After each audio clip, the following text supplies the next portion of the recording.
कृष्ण जी कहते हैं, कोई भी व्यक्ति हमारा मित्र या शत्रु बनकर संसार में नहीं आता। हमारा व्यवहार और शब्द लोगों को मित्र या शत्रु बनाते हैं। हमें हमेशा दूसरों की मदद करनी चाहिए। आपकी एक छोटी सी मदद से किसी की जिंदगी बदल सकती है। इस कहानी एक बूढ़ी माँ में भी कुछ ऐसा ही होता है। हर रोज की तरह गुप्ता जी स्कूटर पर सवार होकर के सुबह सुबह दफ्तर जा रहे थे। उनकी पत्नी ने कहा कि वापस आते हुए सेब लेकर के आना। जब ऑफिस की दिशा में रवाना हो रहे थे तो फ्लाईओवर से पहले ही एक सड़क किनारे बैठी हुई एक महिला दिखी जो सेब बेच रही थी। उन्होंने अपना स्कूटर रोक लिया और सवाल किया, क्या भाव है माता जी? महिला ने उत्तर दिया, 40 रुपए किलो। इस पर गुप्ता जी मोल भाव पर अड़ गए। गुप्ता जी कहने लगे कि 30 रुपए प्रति किलो। माता जी ने कहना शुरू किया, 35 रुपए प्रति किलो। इस पर गुप्ता जी ने उत्तर दिया, 30 रुपए से 1 रुपया ज्यादा नहीं दूंगा। माता जी ने कहा, बेटा इससे कम नहीं, 35 रुपए प्रति किलो ले लो ना। गुप्ता जी ने अपने स्कूटर की रेस बढ़ाई और कहा, 30 रुपए। रुपया ज़्यादा नहीं मिलेगा। माता जी कहती हैं, बेटा ऐसा मत करो, ले लो ना 35 रुपए प्रति किलो। गुप्ता जी ने अपने ऑफिस की दिशा में स्कूटर चलाते हुए वहां से बाहर निकल लिया और ऑफिस पहुंच गए। शाम को फिर से बाहर निकलते समय वो एक फल भंडार में पहुंच गए जिसमें विभिन्न फलों का विकल्प है। अब वहां मोल भाव करने का कोई विकल्प नहीं था क्योंकि उस स्थान पर एक फिक्स्ड रेट का बोर्ड लगा हुआ था। जब वह वहां पहुंचे और देखा कि सेब का मूल्य 50 रुपए किलो है तो गुप्ता जी को थोड़ी हैरानी हुई क्योंकि वहां सड़क किनारे उपलब्ध हो रहे सेब का मूल्य 40 रुपए किलो था। उन्हें यह लगा कि कुछ अजीब सा हो रहा है, इसलिए वह तेजी से फल भंडार के मालिक के पास गए और बोले, भाई साहब 40 रुपए किलो में दो ना। फल भंडार के मालिक ने हंसते हुए कहा, भाई साहब यहाँ सब फिक्स्ड रेट पे मिलता है, आप यहाँ पर मोल भाव नहीं कर सकते। अगर आपको मोल भाव करना है तो किसी और जगह से ले लो।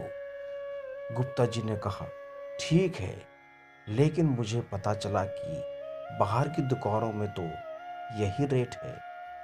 फल भंडार के मालिक ने कहा, भाई साहब यहाँ तो वह नहीं है, कृपया आप एक बार जो पीछे बोर्ड पर लिखा है उसे पढ़ लें कि मोल भाव करके हमें शर्मिंदा न करें। गुप्ता जी शर्म से वहां से निकल गए, उम्मीद में कि फ्लाईओवर के नीचे किनारे पर जो महिला बैठी थी वह शायद अब भी वही होंगी और वहां से सेब खरीदने का विचार किया जा सकता है। उन्होंने स्कूटर को दौड़ाया और पहुंचे तो वहां महिला बैठी हुई थी।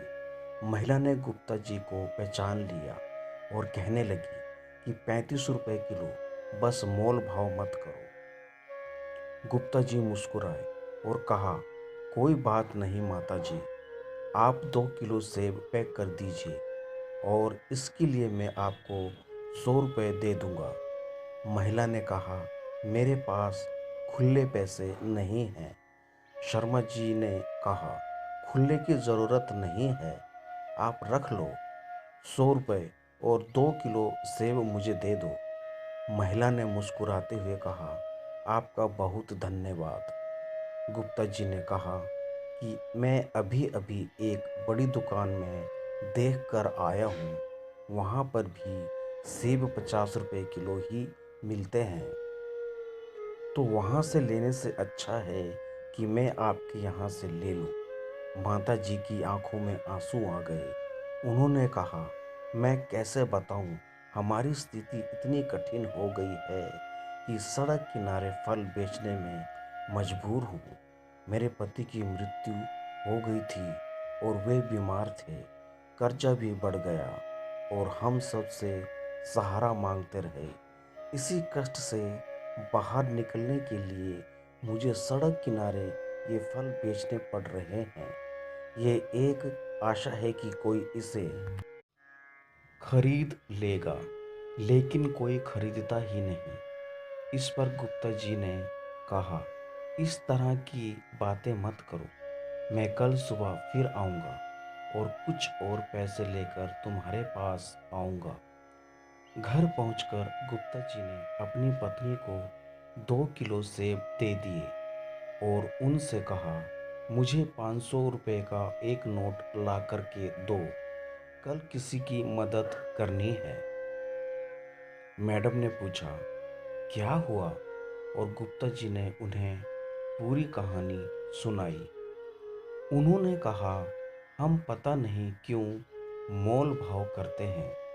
सड़क किनारे जो सामान बेचते हैं, उन लोगों से जो अपनी मेहनत से जी रहे हैं और लाचार होते हैं, हमें उनकी मदद करनी चाहिए। इस तरह की कठिनाइयों में लाचार होने के बावजूद वे अपनी जीवन शैली को बनाए रख रहे हैं और हम उनसे भी मोल भाव कर रहे होते हैं। जबकि बड़े बड़े शोरूम में जाते हैं और पैसे दे कर के आ जाते हैं।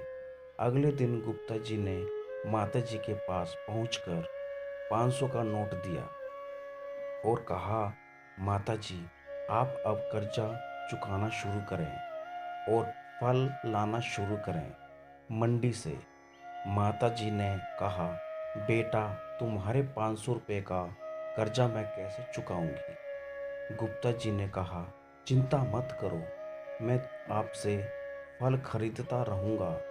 ऑफिस में जाकर गुप्ता जी ने इस बात को अपने साथियों के साथ साझा किया और उन्होंने भी इस माता जी से फल खरीदने का निर्णय लिया। सभी साथियों ने मिलकर पैसा इकट्ठा किए और एक ठेला गाड़ी माता जी को खरीद कर दे दी। इससे माता जी को काफ़ी फायदा हुआ और धीरे धीरे उसका धंधा भी अच्छे से चलने लगा।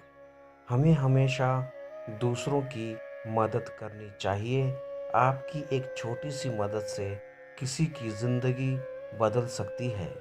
आप दूसरों की मदद करते रहिए, भगवान आपकी मदद करेगा और मोल भाव करना बंद कीजिए।